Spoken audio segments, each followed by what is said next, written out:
অনির্বাণের কথা শুনে চমকে গেল রাই। সম্পূর্ণ জানতে দেখতে থাকো। গল্পের শুরুতেই দেখা যায় কোনোভাবেই রায়ের ঘুম আসছে না। স্রোত আর রাই দুজন মিলে গল্প করতে থাকে। স্রোত তখন বলে, তুই আমাকে সত্যি করে বলতো দিদিভাই, তোর সাথে অনির্বাণদার কোনো সম্পর্ক তৈরি হয়নি? একটা সম্পর্ক তো তৈরি হয়েইছে, আর তুই যে অনির্বাণদার প্রতি একটু হলেও দুর্বল হয়ে পড়েছিস সেটা কিন্তু আমি বুঝতে পেরে গেছি। রাই তখন বলে, এই তুই চুপ করবি, এই সমস্ত আউফাও কথা একদম বলিস না, আমার ভালো লাগছে না শুনতে। স্রোত তখন বলে, আরে আমি অন্যায় কথা কোথায় বললাম? দেখ, ওই মানুষটা ঘটা করে তোর বার্থডে সেলিব্রেট করেছে, আর তোর পাশে রয়েছে। একটা ছেলে কখন একটা মেয়েকে সাপোর্ট করে, পাশে থাকে, ঠিক যখন সেই মেয়েটাকে ভালোবাসে সেই ছেলেটা। তুই তো সবটাই বুঝতে পারছিস দিভাই, তাও তুই কেন কথা বলছিস না? স্রোত বলে, আমি মিথ্যে কথা বলতে পারি না, তুই জানিস। হ্যাঁ, একদমই এক্সপেক্ট কিছু করিনি তেমনটা না, আশা তো করেইছিলাম, কিন্তু যখন জানতে পারলাম যে সৌর্যর দাদাই হচ্ছে অনির্বাণ, তারপর থেকে আমি আর কোনো আশা করছি না রে। বিশ্বাস কর, আমি আর এসব ঝামেলার মধ্যে জড়াতে চাই না। স্রোত বলে, অনির্বাণদার ভাই যদি সৌর্যদা হয় তাহলে সমস্যাটা কি আছে? দেখ, তুই এরকম একটা মানুষকে কষ্ট দিস না, ও নিশ্চয়ই অনেক কষ্ট পাচ্ছে, তুই এত দূরে ঠেলে দিলে হবে বল?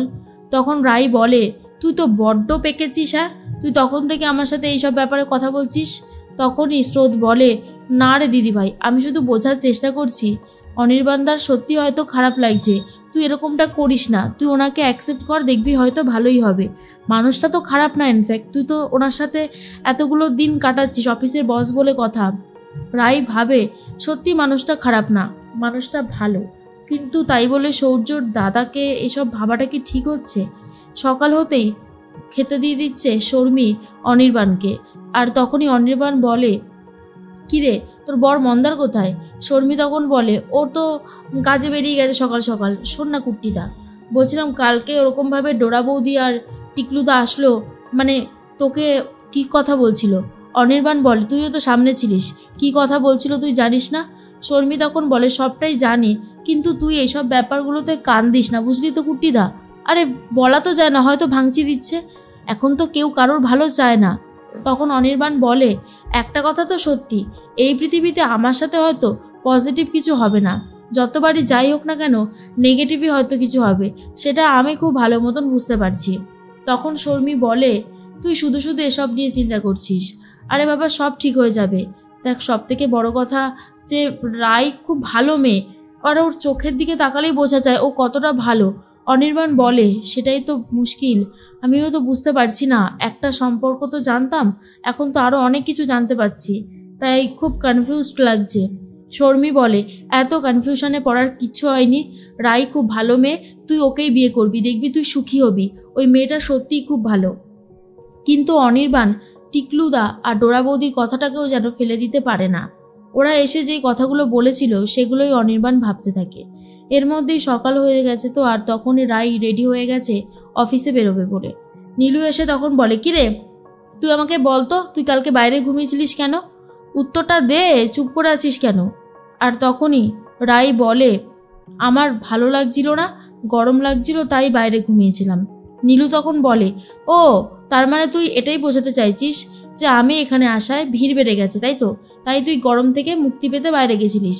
বাহ, এতগুলো বছর একসাথে আমরা থাকলাম, একসাথে ঘুমালাম, এতগুলো বছরে কিছু হয়নি, আর এখন দুম করে তোর গরম লেগে গেল।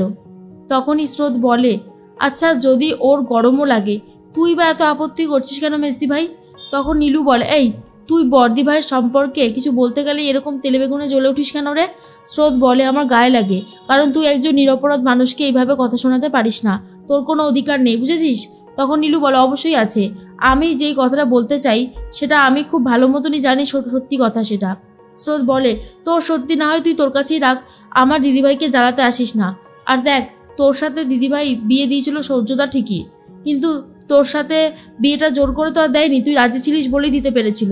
আর তুই এখন অস্বীকার করলে কি হবে? কম ভুল তো তুইও করিসনি, তুই প্রেগনেন্ট হবা নিয়ে মিথ্যে কথা বলেছিস সৌর্যদাকে, আর এই বিষয়টা নিয়ে যে কেউ রিয়াক্ট করতো, বুঝেছিস? নীলু বলে, এখন তুইও বলতে শুরু করবি? রায় তখন বলে, স্রোত কি হচ্ছেটা কি? আর কয়েকটা দিন পরেই তোর পরীক্ষা, তুই এখন এভাবে ঝগড়া করিস না, শান্ত হ।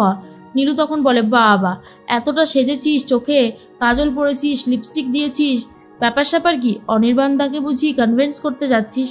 আর তারপরেই স্রোত তখন বলে, দেখলি দেখলি বর্দিভাই তোর সাথে কিভাবে কথা বলছে।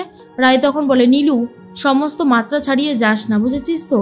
অন্যায়গুলো করিস না। এই নীলুকে তো আমি আজকাল চিনতেই পারি না, কতটা বদলে গেছিস তুই। যাই হোক আমি আসি বলেই বেরিয়ে যায়।